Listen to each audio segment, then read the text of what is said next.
ils ont commencé à lui faire le chantage. Il a commencé maintenant à céder au chantage. Je suis venu donc ici pour remercier la France. Il y a eu des malentendus. Ces malentendus ont été dissipés bien avant même que je ne vienne ici. Parce que pendant tous ces mois de braise, tous ces mois de difficultés, elle a soutenu la Côte d'Ivoire dans l'épreuve. N'oubliez pas qu'elle a des soldats sur le terrain qui ont quelquefois payé jusqu'au plus du sang. Et aujourd'hui, je suis venu pour qu'on parle de l'avenir et non pas du passé. Il y a un peu plus d'un an. Quand il cède au chantage dans l'ombre, il vient à la place publique et puis il dit non, je n'accepterai pas de brader mon pays. Je n'accepterai pas de brader mon pays. Mais dans l'ombre, quand on le menace, il court, il s'en va, il donne ce qu'il a. Les milliards, il donne. Il prend les milliards, l'argent du contribuable, il donne à la France. Alors vous l'envoyez balader et on va le vitrifier. Est-ce que très sincèrement, pendant que vous étiez aux affaires, vous avez de temps en temps aussi acheté votre paix, acheté Paris, parce qu'il dit que vous aviez donné 3 millions d'euros à Jacques Chirac. Oui, c'est enfin exactement, c'est 2 milliards de francs CFA. Alors je ne sais pas bien. Oui, ça fait 3 millions d'euros. Voilà. À peu près. Voilà. Mais ça... Il donne les marchés. Il leur donne tous les marchés. Le port d'Abidjan, il donne le port d'Abidjan même aux Français. Et donc, croyant comme ça protéger son pouvoir, croyant s'éterniser au pouvoir, croyant rester au pouvoir, croyant se maintenir au pouvoir, lui-même l'a dit. Il dit, je vais être du côté de la majorité pour rester au pouvoir. Laurent Gbagbo n'avait pas l'intention de quitter le pouvoir. Et donc, politiquement, tout ce qui est stratégie politique de Laurent Gbagbo était une organisation de Simone Gbagbo. Parce que Simone Gbagbo, politiquement, Laurent Gbagbo ne peut pas avec elle. Hein. C'est une vraie stratège. Et donc, elle a été d'un apport assez colossal pour lui, politiquement. Elle a été un soutien pour lui. C'est grâce à Simone Gbagbo que Laurent Gbagbo est venu au pouvoir. Parce que Simone Gbagbo, c'est une stratège. Hein. Ça, je vous le dis. Et donc, qu'est-ce qui va se passer? Blé Goudé, maintenant, accède à l'arène politique. Il rentre chez Gbagbo comme il veut, comme on rentre à la boutique. Il fait partie des enfants privilégiés. Sinon, lui-même, il est l'enfant privilégié de M. Laurent Gbagbo. Et donc, Nadi Bamba maintenant, étant la maîtresse, c'est-à-dire, elle n'est pas l'épouse officielle de Laurent Gbagbo, l'épouse officielle de Laurent Gbagbo, c'est Simone Gbagbo. Et Nadi Bamba et Laurent Gbagbo, ils se connaissent depuis que Nadi Bamba est journaliste à Africa numéro 1, lorsqu'elle était au Gabon. Elle a même eu à héberger le président Laurent Gbagbo, lorsqu'il était opposant à Félix Houphouët-Boigny. Donc, voilà comment les choses ont commencé entre les deux. Et maintenant, Laurent Gbagbo, au pouvoir, Nadi Bamba, sa copine, il est marié à Simone Gbagbo. Qu'est-ce qu'il fait?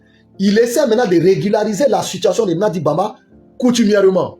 D'où le doyen Lamine Fadiga sera coopté pour être ce qu'on a, pour représenter le père. Parce que, vous savez, le mariage musulman, il y a l'ami du papa, l'ami intime du papa, sinon l'oncle qui doit représenter le papa. Sinon, on ne peut pas faire le mariage. Il faut quelqu'un pour représenter le père de la mariée. C'est-à-dire, c'est lui qui représente la famille du marié. Ou bien de la mariée. Donc c'est comme ça que ça se passe dans le mariage musulman. Étant donné que Nadi Bamba, musulmane, donc qu'est-ce qu'il faut faire? Il faut faire le mariage selon les rites musulmans, selon la tradition chez les musulmans, selon les coutumes chez les musulmans. Donc du coup, ils vont aller faire le mariage de Nadi Bamba religieusement et il y aura des gens pour organiser ce mariage-là. Et c'est comme ça. Donc c'est Lamine Fadiga qui a été coopté. Donc le mariage a été fait en sourdine. Ils ont fait le mariage de façon discrète. Parce qu'il est président de la République. Donc, officieusement, il avait une seconde épouse. Officiellement, il avait une seule épouse qui était Simone Gbagbo. Donc, Nadi Bamba, qui était résidé maintenant, qui avait une résidence. Et qu'est-ce qui va se passer? Le FPI a cotisé. Les responsables du FPI ont cotisé. Les cadres ont cotisé pour acheter une maison qui était le siège du FPI. Et donc, quand ils ont acheté cette maison, toutes ces transactions, qui s'occupait de ces transactions, c'est le premier responsable du parti. Parce que c'est à lui que tout le monde a fait confiance. Et donc, quand il a acheté la maison, il a mis la maison au nom de sa maîtresse. Nadi Bamba n'était pas sa femme à l'époque, Nadi Bamba était sa maîtresse. Donc déjà, il a mis la maison au nom de Nadi Bamba. Il n'a pas mis la maison au nom de Simone Gbagbo. Il a mis la maison au nom de Nadi Bamba. Et donc, quand il a mis la maison au nom de Nadi Bamba, les autres ne savaient pas. Afinessa ne savait pas. Et donc, ça va créer même un problème après entre le clan Simone Gbagbo et Afinessa, parce qu'ils vont penser qu'Afinessa est au courant de tout, et voilà, tout ce qui se tramait, alors qu'il n'était pas au courant. Ça va créer une certaine animosité à l'interne, au niveau du FPI, pendant que Laurent Gbagbo est déjà au pouvoir. Et donc, vous voyez, ils sont dans cette situation, jusqu'à la rébellion éclate. La rébellion éclate. Nadi Bamba, qui a un organe de presse, un organe de presse très virulent, à l'encontre de l'opposition, Et donc, du coup, avec le mobilisateur Blé Goudé qui a la capacité de réunir des milliers de personnes dans une place publique, donc déjà, il faut l'aduler, il faut le chouchouter, il faut le cajoler. Donc, voilà comment Nadi Bamba maintenant va capitaliser sur ce fait-là en sourdine. Nadi Bamba va... Parce que Simone Bamba, elle est imprégnée par la politique, la vision politique, la gestion politique. Donc, elle est imprégnée, elle est concentrée sur cette gestion politique-là. Donc, maintenant, Nadi Bamba, en bas maintenant, Nadi Bamba, elle va capitaliser. Nadi Bamba va capitaliser maintenant sur ce fait. La rébellion qui éclate. Une rébellion qui éclate. Et une rébellion qui est aussi puissante, qui vient avec une branche armée, avec une branche politique. C'est du jamais vu. Donc, il faut profiter de la situation. Qu'est-ce qu'il faut faire? Le Laurent Gbagbo est en train de s'affaiblir, puisqu'il accepte de négocier. Je n'ai pas gagné la guerre. Donc, l'autre voie qui me reste, c'est de discuter, de faire des compromis. Oui, allô, oui, allô. Parce qu'il sait qu'il ne peut pas gagner. Lui-même, il a dit lors d'un discours. Il dit il arrête de payer les hauts les cœurs aux militaires, aux soldats, parce qu'ils n'ont pas gagné la guerre. En temps normal, la force de frappe, les vrais déluges de la rébellion, n'a pas excédé 3 mois. Pour dire la guerre, affrontement au niveau de la rébellion, ça n'a pas accès. La guerre même encore, la guerre, la rébellion, là, les Ivoiriens n'ont pas fait la guerre pendant 3 mois. Voilà. Parce que quand les négociations ont commencé, les cessez-le-feu ont cessé. La rébellion a commencé à multiplier ses branches, où on a assisté à l'avènement du MPIGO à l'ouest. Ils ont fait des branches satellitaires pour avoir une force non seulement militaire, mais politique. Donc, ils vont aller à l'Inas Makoussi. L'accord de Ouaga maintenant sera une couleuvre à avaler. Puisque Laurent Gbagbo a tapé sa poitrine devant le peuple. Il sait qu'il a une mauvaise posture, donc il accepte tout ce qu'on va lui proposer à l'Inas Makoussi. Il revient, il dit on m'a forcé. Quand il dit on m'a forcé, il fait sortir les gens. Il fait sortir le peuple. On dit bon, si tu fais sortir le peuple, nous on va quitter les lignes de front. La rébellion ils vont faire leur travail. Hein. En même temps, il va négocier. En même temps, il va chauffer le peuple à blanc. Diviser pour mieux régner. Manipuler la population, manipuler la madame, le monsieur il est dans sa position. La rébellion, maintenant, cette rébellion a été organisée par le commandant Ibrahim Koulibaly. Voilà, qui était sergent à l'époque, le sergent IB. Et donc, étant à Ouaga, Blaise Compaoré va lui dire petit, tu as organisé une rébellion qui est en train déjà en front dans ton pays. Donc, actuellement là, il faut rester discret. Parce que l'Occident nous regarde, l'opinion internationale nous regarde. Ils vont dire que j'ai contribué avec toi pour déstabiliser ton pays. Donc, moi aussi là, pour laver mon honneur là, reste là et puis observons. On va s'apaisantir sur la branche politique. Voilà comment Guillaume Soro va profiter de l'occasion. Parce que Guillaume Soro, c'est un vrai opportuniste. Guillaume Soro maintenant va appeler IB. Il va dire, avec ce qui est en train de se passer, grand frère, je vais rejoindre ton mouvement. Je vais accéder à ton mouvement. Grand frère, aide-moi. Le sergent IB va aller discuter avec le président Blaise Compaoré. Blaise Compaoré va dire non, si c'est un étudiant déjà, ça veut dire qu'il a la carrure. Ça veut dire déjà que c'est un potentiel administrateur politique, voilà, au niveau de ton mouvement. Donc, c'est une partie à prendre. Donc, IB maintenant va l'appeler, va lui dire d'aller croiser des personnes. IB va lui indiquer des personnes qu'il devait croiser. Et ces personnes-là, c'était les figures emblématiques de la gestion de la militaire de la rébellion au niveau de la Côte d'Ivoire, au niveau de Bouaké, Korogo et autres. Et donc, quand Soro va venir, c'est ceux-là maintenant qui vont encadrer Soro.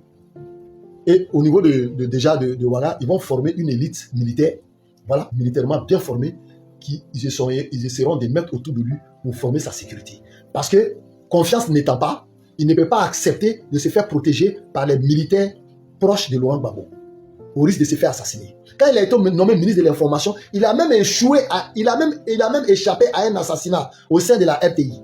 Les militaires avaient voulu l'assassiner au sein de la RT. Donc quand il a replié sur Bouaké, il a dit que non, lui il ne veut plus négocier, il faut que les gens attaquent.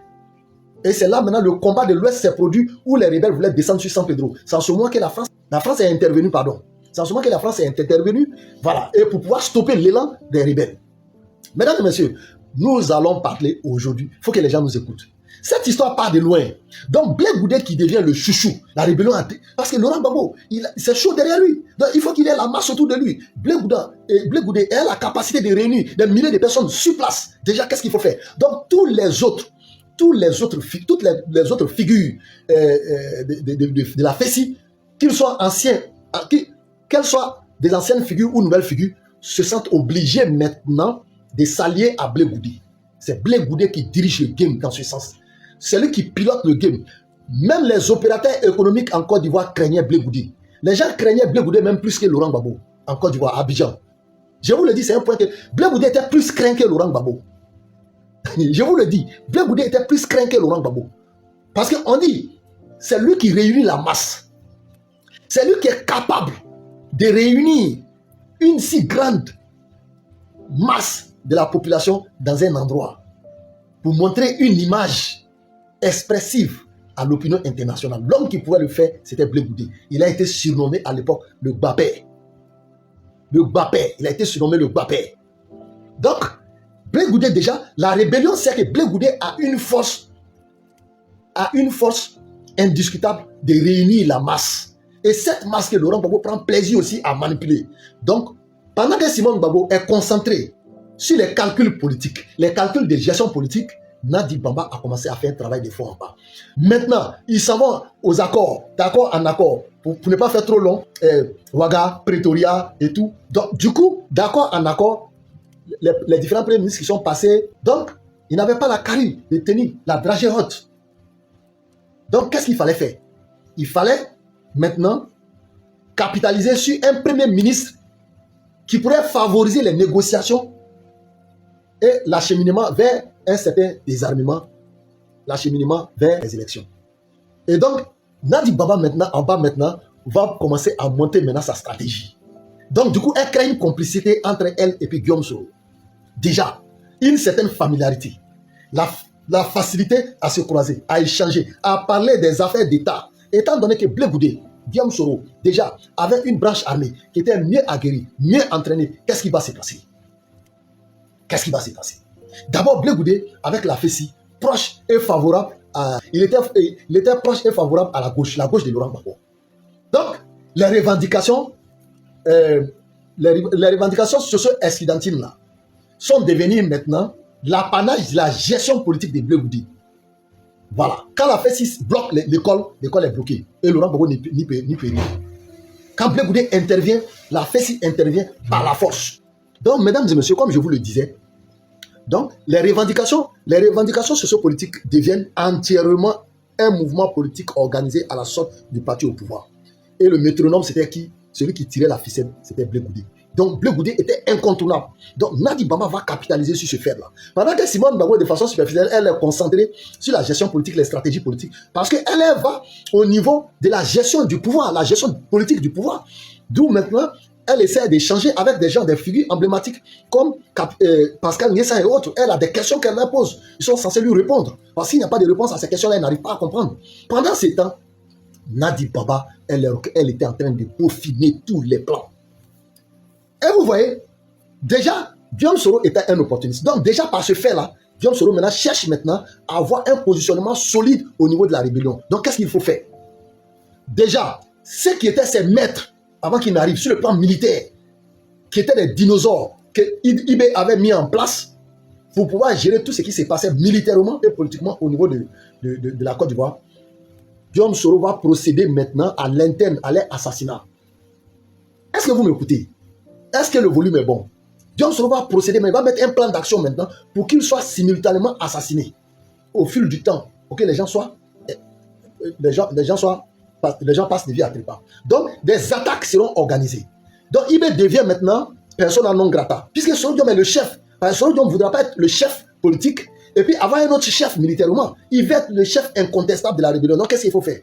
Donc, maintenant, tous ceux qui sont proches du sergent IB là, Guillaume Soro a procédé par l'élimination. Voilà pourquoi les gens, vous avez entendu parler des problèmes des conteneurs à Korogo, où les gens avaient été mis, des milliers de personnes avaient été forcément introduits dans un conteneur.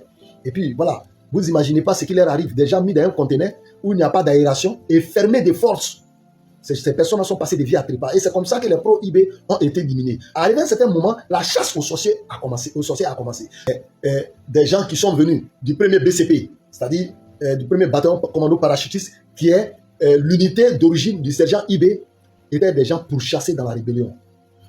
Mesdames et messieurs, lorsque Guillaume Soro voulait la suprématie de la rébellion, la suprématie du pouvoir de la rébellion, même tous ceux qui portaient un béret rouge étaient considérés comme des ennemis. Des gens ont été enlevés, notamment. Des gens ont été pris au milieu de leur famille. Eux, on les a fait passer des vies à trépas. Même des jeunes filles n'ont pas échappé à la règle.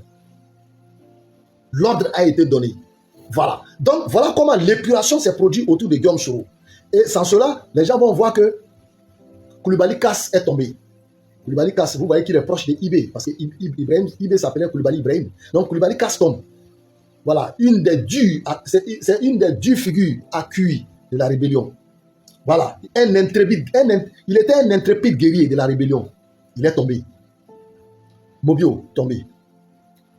Adams, tombé. On l'appelait Adams le Libérien, tombé. Toutes ces personnes censées maîtriser tout ce qui est problème militaire au sein de la rébellion sont tombées. Maintenant, quand Guillaume Soro a fini de faire cela, il a créé une milice qu'on appelait le Gaspé. Expliquer tout à ces mesdames et messieurs. Guillaume Soro a créé une milice bien formée à Ouaga, organisée et rompue au maniement de toutes les dames lourdes. Et nous allons venir dessus. Donc, Guillaume Soro maintenant devient puissant. Il est nommé premier ministre, il est puissant. Il faut que Nadi Bamba capitalise. Et quand Nadi Bamba capitalise, Babo Laurent se soumet. Nadi Bamba dit à Laurent Gbagbo, ceux-là, mieux vaut les avoir avec toi que de les avoir contre toi. Ce sont mes parents, je les connais.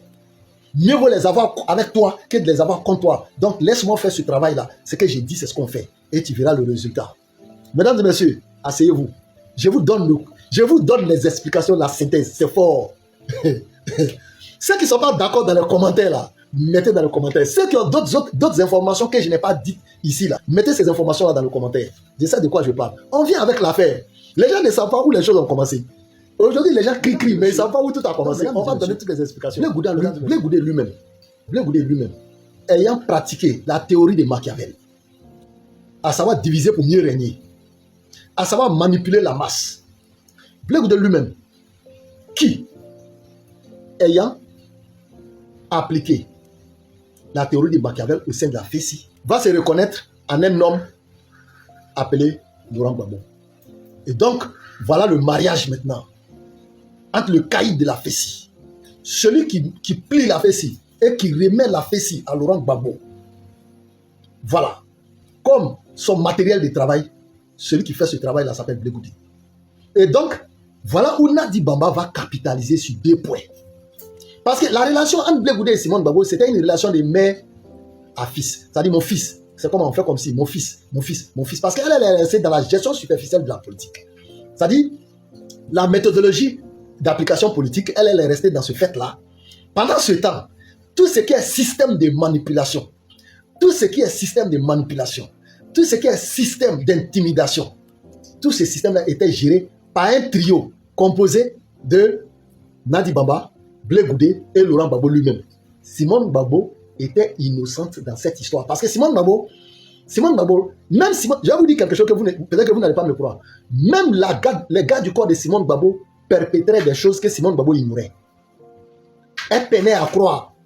Quand la garde rapprochée de Simone Gbagbo commettait des atrocités que Simone Gbagbo elle-même ignorait. Parce que sur le plan militaire, elle ne connaît rien dans ce sens-là. Sur le plan militaire, gestion militaire, elle ne connaît rien dans ce sens-là. La personne qui est autoritaire dans ce sens, c'est Nadi Bamba. Celle qui a l'autorité sur ses gars du corps, celle qui a l'autorité, c'est Nadi Bamba. Je vous donne l'information. Mais Simone Gbagbo n'a pas l'autorité sur ses gars du corps. Parce que parmi ses chauffeurs, j'avais un ami que je vais taire le nom. Voilà.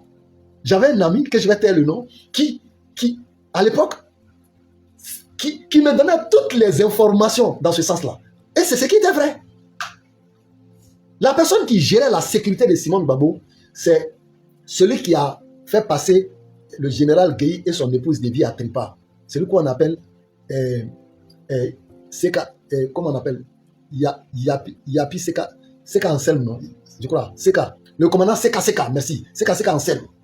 Seka Anselme, là, c'est lui qui gérait la sécurité de la première dame. Il était le commandant, le patron de la gestion de sécurité de la première dame. Simone Gbagbo, là, elle n'y connaît rien. Quand on lui dit, on fait comme ça, madame la première ministre, on fait comme ça, là, madame la première dame, on fait comme ça, elle est patente. Le comportement extrajudiciaire, elle n'y savait rien. La personne qui avait une emprise sur sa sécurité s'appelait Nadi Bamba. Et donc, mesdames et messieurs, apprêtez-vous. Parce que ce qu'ils sont en train de lâcher là, c'est pas bon. Donc, Blé Goudé va se retrouver maintenant. Blé Goudé va se retrouver maintenant à la base d'un triangle. Voilà. à la base d'un triangle de gestion du pouvoir. C'est-à-dire, dans ce triangle-là, il y a M. Laurent Gbagbo, il y a Nadi Bamba, il y a Simone Gbagbo. Et la base de ce triangle, c'est Blé Goudé, qui est comme la quatrième entité. Et donc, vous allez voir maintenant que Blé Goudé, ça dit que l'expression du pouvoir excédentaire de Blé Goudé va commencer à déranger Nadi Bamba. Mais ça que Blé Goudé ne s'en rend compte parce qu'il est dans l'euphorie. C'est le chouchou du président de la République. C'est le chouchou de la première dame. Blé Goudé était intouchable. Voilà pourquoi tous ceux qui étaient dans la galaxie patriotique se sentaient à l'aise lorsqu'ils marchaient avec Blé Goudé. Qu'ils soient des musiciens politiciens comme Serge Kassi, comme Gadi Seli, comme je sais qui d'autres. Tous ceux-là, ils se sentaient toujours à l'aise avec Blé Goudé. Ils côtoyaient Blé Goudé. Tout ça là, pour être, comment on dit ça, dans l'arène politique, c'est-à-dire dans les bonnes grâces du Père, du Dieu, entre guillemets, de l'époque, qui était Laurent Gbagbo. Et donc, voilà maintenant Blé Goudé qui se retrouve dans une situation où il est aimé, il est apprécié, mais la femme du président de la République, c'est la femme du président de la République. Qu'elle soit sa copine, sa maîtresse ou sa concubine, mais sa femme, c'est sa femme. Hein. Donc, Blé Goudé va s'en rendre compte. Lorsque les gens doivent aller au désarmement, on trouve des subterfuges en 2007. Le calumet de la paix, le bûcher de la paix, ils ont pris les vieilles armes, ils sont allés brûler, ils ont applaudi, on dit oh, on dit voilà, on a brûlé les armes, on va maintenant aux élections. Puis c'est Laurent Gbagbo dit s'il n'y a pas d'élection, s'il n'y a pas de désarmement, lui ne va pas aux élections. Et ça, vous allez voir que ce langage-là, c'était le slogan de Blé Goudé. Et c'était un slogan qui dérangeait la rébellion. Parce que la rébellion ne peut pas se passer de ces armes. Ce sont ces armes-là qui rendent son chef, secrétaire général de la rébellion, puissant. N'est-ce pas, mesdames et messieurs? Asseyez-vous bien. Asseyez-vous bien. Donc, étant donné que son mari, au fait, Nadi Bamba a su capitaliser sur la situation. Nadi Bamba a constaté que son mari se sent à l'aise dans un comportement de roubladisme. Dans un comportement de roubladisme, son mari se sent à l'aise. Donc, souvent, il est un peu cohérent, il est incohérent par moment, il est cohérent par moment, il est incohérent par moment. Donc, qu'est-ce qu'elle fait? Elle va capitaliser sur ce fait aussi. Donc, elle va s'y mettre. Donc, vous allez voir que cette dame-là va faire l'école de son épouse, de son époux. Nadi Bamba va faire l'école de Laurent Gbagbo, son époux. C'est-à-dire, à savoir, non seulement la supercherie, la fumisterie, la roubladise, et puis, elle va essayer de créer des clans autour de Gbagbo. Elle va créer des clans. Parce que diviser pour mieux régner, elle a vu que c'est comme ça que son mari fonctionne. Donc, qu'est-ce qu'elle va faire? Je vous dis que c'est une journaliste aguerrie. Hein? Voilà. Elle connaît ce qu'on appelle les méthodologies de fonctionnement de certaines prises de décision et de gestion, qu'elles soient politiques ou sociologiques. Donc, quelque part, elle s'y connaît, un tant soit peu. Donc, elle a commencé à capitaliser sur ce fait-là. Donc, qu'est-ce qu'elle va faire? Mesdames et messieurs, concentrons-nous. Qu'est-ce que cette dame va faire? Concentrons-nous, mesdames et messieurs. Je vous donne l'explication. Je vous donne l'explication pour que vous en faites ce que vous devez en faire. Donc, mesdames et messieurs, vous allez comprendre quelque chose. Vous allez comprendre que Guillaume Soro lui-même, ayant été boosté par la rébellion, a cadenassé cette même rébellion par la même théorie machiavélique. En quoi faisant? En éliminant tous ceux qui sont susceptibles d'être des dinosaures de la gestion militaire de la rébellion. Voilà. Et déjà, comment il va procéder? Mesdames et messieurs, je vous l'explique.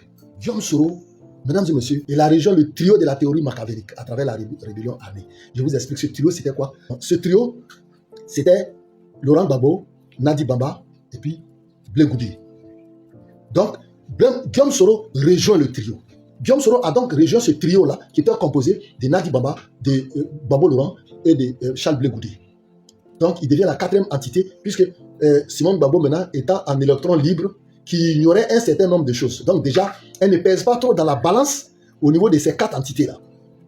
À travers cette rébellion armée. Et cette ascendance-là le rendait de plus en plus caïd.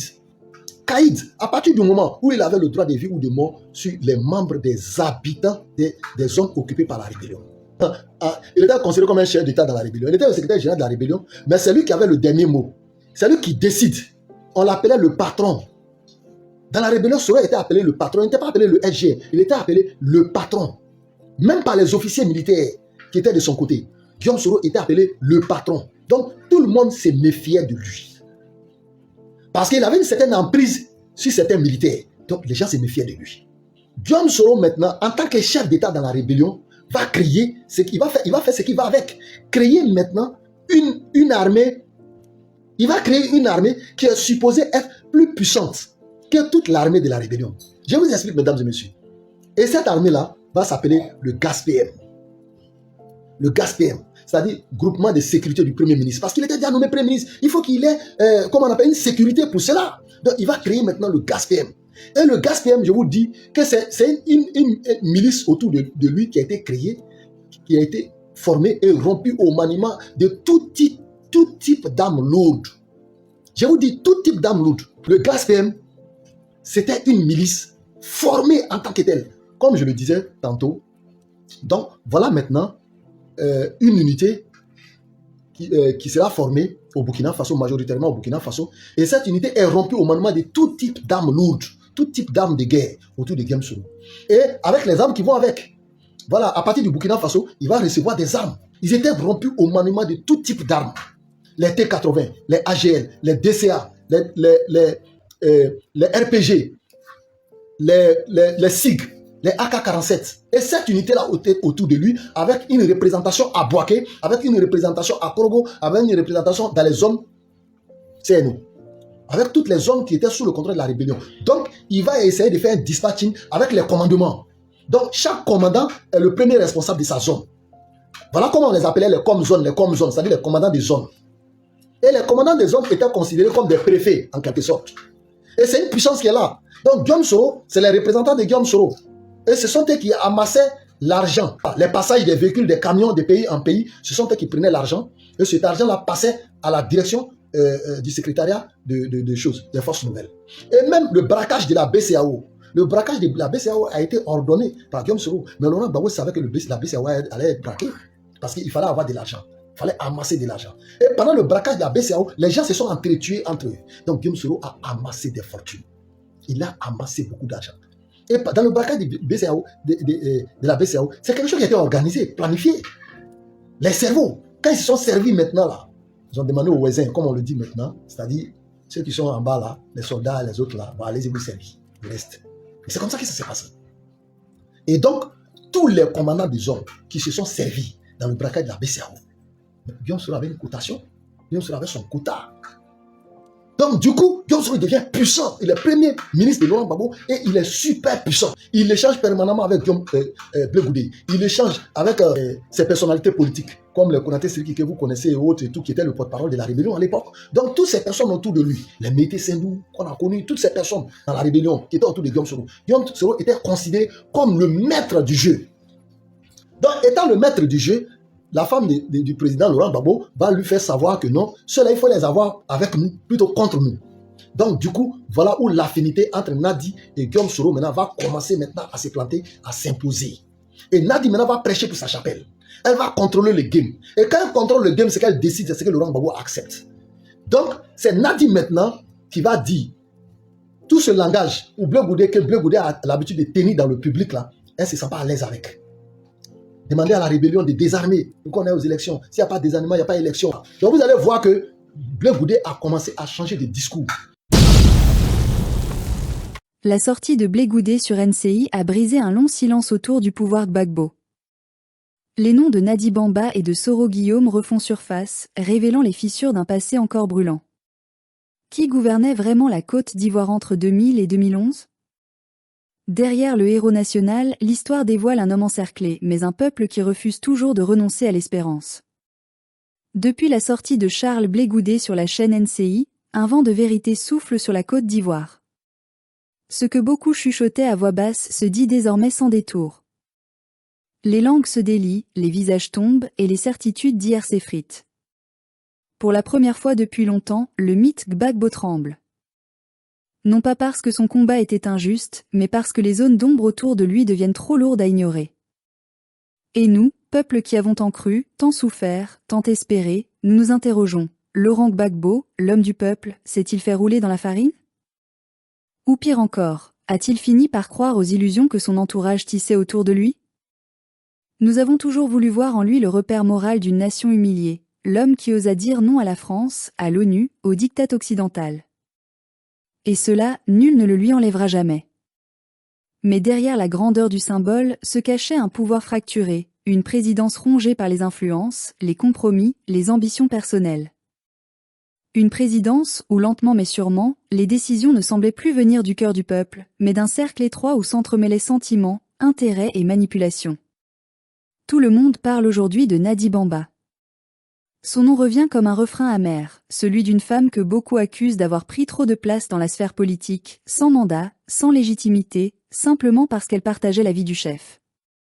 Et puis il y a Soro Guillaume, l'ancien rebelle devenu Premier ministre, celui qui aurait dû répondre devant la justice avant de s'asseoir au sommet de l'État. Deux noms, deux trajectoires, mais un même fil, la confusion entre la fidélité politique et la compromission. Comment un pouvoir né dans la lutte pour la souveraineté nationale a-t-il pu s'entourer de ceux-là même qui ont sapé les fondements de cette souveraineté? Quand on regarde les années 2000 à 2011 avec le recul, on découvre une tragédie ivoirienne aux multiples visages. D'un côté, le peuple, meurtri, bombardé, mais debout, convaincu que son président incarnait encore sa dignité. De l'autre, un entourage flou, partagé entre loyauté sincère et opportunisme froid, où certains négociaient avec l'ennemi pendant que d'autres tombaient sous les balles. Dans les palais climatisés, on souriait à ceux qui, sur le terrain, versaient leur sang pour défendre la République. C'est cette fracture, invisible à l'époque, qui nous explose aujourd'hui au visage. Peut-être que Gbagbo, l'intellectuel, l'humaniste, a trop cru à la parole donnée. Peut-être qu'il a pensé qu'on pouvait changer le cœur des hommes par la discussion, qu'un rebelle pouvait devenir républicain simplement en serrant la main d'un président. Mais la politique ivoirienne, depuis l'indépendance, n'a jamais pardonné l'innocence. À force de vouloir rassembler, il a ouvert la porte à ceux qui n'attendaient qu'une faille pour s'engouffrer et le renverser. Le résultat, nous le connaissons. Un pays livré à la guerre, une nation coupée en deux, et un président capturé dans son propre palais, abandonné par ceux qu'il croyait ses alliés. Mais la question demeure, comment, au milieu de ce chaos, certains de ses proches ont-ils pu tirer leur épingle du jeu? Comment expliquer que ceux qui vivaient dans son ombre se soient enrichis et conservé leur réseau, alors que tant d'Ivoiriens perdaient tout? Nous ne voulons pas juger, mais comprendre. Parce que la lutte pour la souveraineté ne peut pas être un slogan qu'on brandit le jour et qu'on trahit la nuit.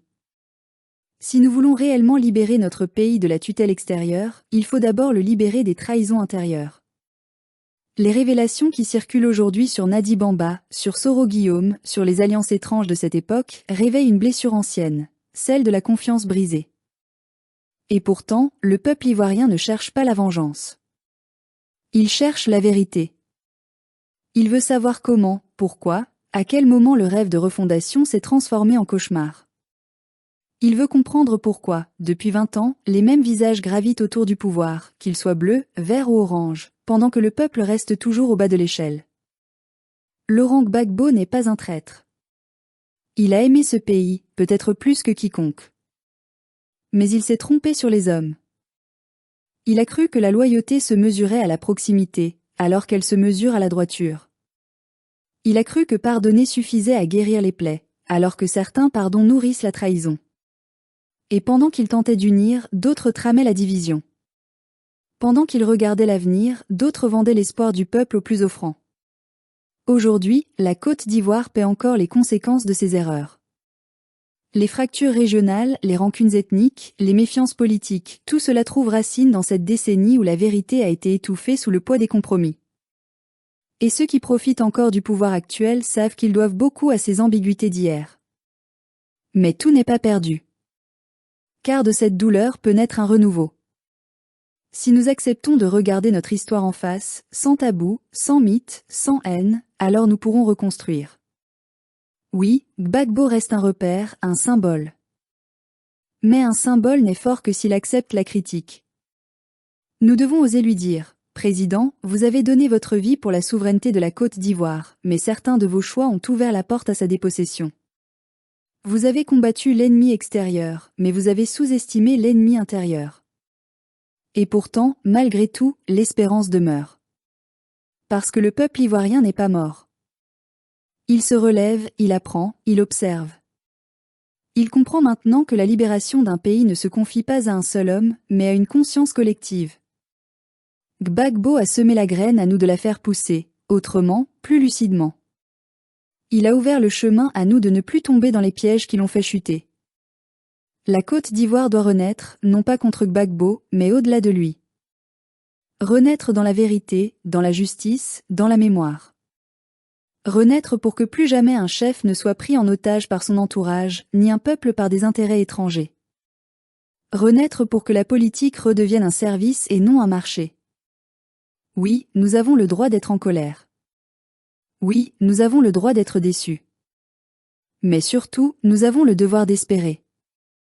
Parce que l'histoire ne se répète que lorsque les peuples refusent de la comprendre. Et nous, peuple de Côte d'Ivoire, nous avons trop souffert pour ne pas comprendre.